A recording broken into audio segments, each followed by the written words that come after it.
Well, this here is the Tata Altroz, and this one is of course in the premium hatchback space against the Maruti Baleno and the Toyota Glanza. But which one should you buy? We decided to take along a Toyota Glanza with us and figure out the answer to that question. Now I'll drive these cars around for you, sit in them, talk about the ride comfort, talk about the quality, and also talk about the features, and then give you a definitive verdict of which one makes more sense for you. So let's get started.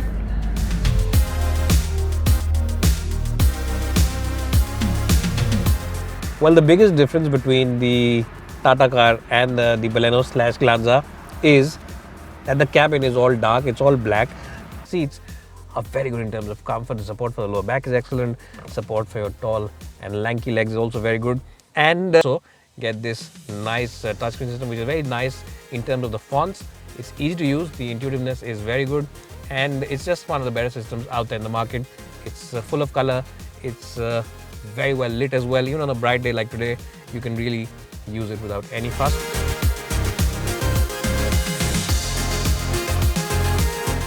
Well, first things first, the Toyota Glanza and the Baleno, well, they can't match this reassuring thud noise that the Altroz makes. So this is a very reassuring sound which those cars can't match. In terms of quality, it's really neck and neck. It's very hard to tell which one is better, but the ambience of this car is slightly brighter in the front seats because Tata have used grey, unlike the Baleno and the Glanza, which are all black interiors. In terms of the overall equipment, you get automatic wipers, automatic headlamps, and a host of other features. And just like the Glanza and the Baleno, Tata Motors have very smartly copied one of their features on that car, which is the power and torque that the car is currently using. So that is a bit of a copy thing that Tata have done from that car. In terms of seat comfort also, it's really neck and neck. Maruti makes one of the best seats in the business, and so does Tata. So really, I can't comment on which one is better. Both of them are very good in terms of the comfort, the cushioning, the overall support. In terms of utility places also, both these cars are really neck and neck. But yes, one area where this car is ahead is in the overall touch of the switches. They offer you a very nice and tactile feel, and they just feel a little more premium. One more area where it's slightly ahead is the overall storage, because you get a much bigger glove box on this car, and you also get a lot of places to keep your odds and ends, including one little box here below the elbow arrest, and also a bit of a tray over here in the corner where you can store away those small bottles or those Snickers. So overall, which one gets my vote? Well, in terms of quality, both these cars are neck and neck. In terms of seat comfort, again, they're neck and neck. But in terms of the features and just the ambience inside the car, the Altroz feels slightly ahead. Maybe it's also because it's a new car. But which one wins your vote? Let me know by clicking on this pop-out banner and telling me about it. Well, when you compare this car with the Altroz, there is good amount of space inside the cabin, and that's something that the Baleno / Glanza is well known for. There's plenty of place in the back seat, and my height for reference is 5'10". Even if you're about 6'1", 6'2", 6'3", then you should be okay in these seats, because headroom and legroom is more than sufficient. So I think in the back seat department, this car is the clear winner and has the advantage over the Tata product.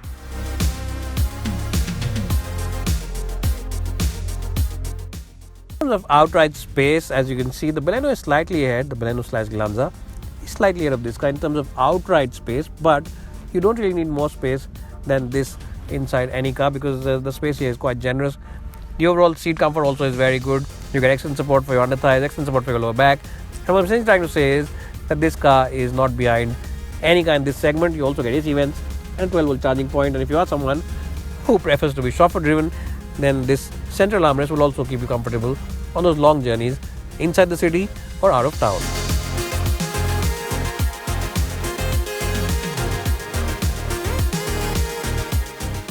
Well, the boot on the Altroz is officially 345 litres, but just like the Baleno and the Glanza, there's a huge loading sill, and also there's a bit of suspension intrusion into it. So in terms of usability, it really is neck and neck between both these cars, and I think the boot department is a tie between both of them.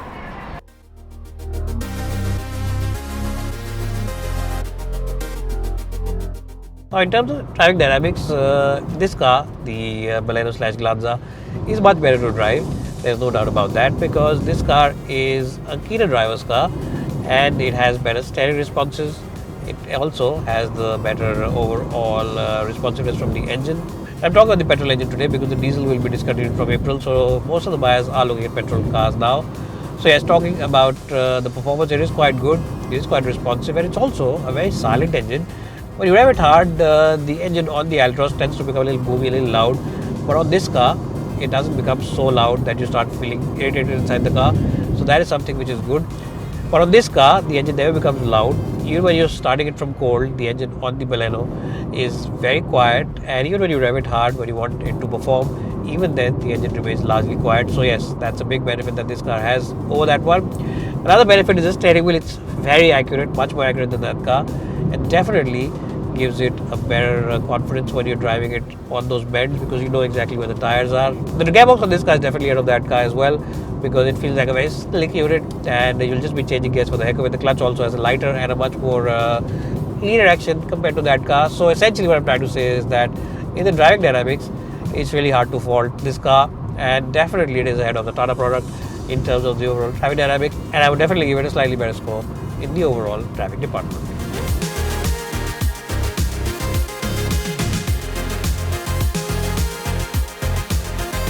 Now, in terms of the big advantage that this car has over the Glanza and the Baleno, it is the ride comfort. In terms of ride comfort, not only the Glanza and the Baleno fall behind this car, but also this is the best car in its segment.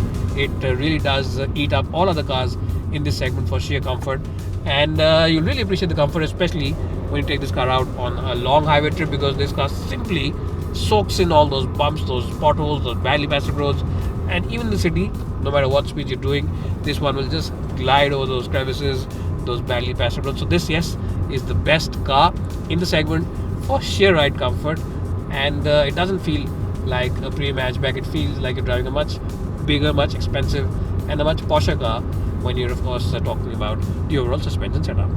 Now, one area where this car also excels over those other cars in this segment is in refinement. Yes, the refinement from the diesel is very good. In fact, when you start from cold, there's no noise. The typical diesel noise is not there in this car. So Tata Motors have done a great job with the cabin isolation, and even when you're on the highway and pushing this engine hard, there's still no noise. It remains largely quiet, and the cabin isolation really is very good. There's no wind noise, there's absolutely no tire noise, and the engine noise also is very muted. It's really at a distance, so the cabin occupants will always enjoy their ride inside the Altroz. Now, talking about the 1.2 petrol, the 1.2 petrol is quite decent in terms of overall performance, but that said, it doesn't really have that kind of outright power that the Baleno and the Glanza engine displays, because those engines really are the benchmark in this segment. This one is decent in terms of usage, but if you're on the open highway, it just feels a little underpowered. You'll need to keep shifting gears, and yes, for highway usage, it's not an engine that I'll recommend. I would think that you should stick with the 1.5 diesel if you drive a lot on the highway. Inside the city, it's quite okay, but again, it doesn't match the KC engine of the Maruti Baleno / Toyota Glanza. Now, in terms of overall visibility, it's a good car to be in. You get big and chunky rearview mirrors, much bigger than the ones on the Baleno and the Glanza, and the mirror away also gives you a very good view of whatever's happening behind, because the window at the back also is large. There's a small quarter glass here, but it's really too small. But the A-pillar, even though it's quite nice and chunky, you can easily look around it, and this quarter glass also gives it a certain amount of visibility, so it aids visibility. So that sense, it is quite a good car.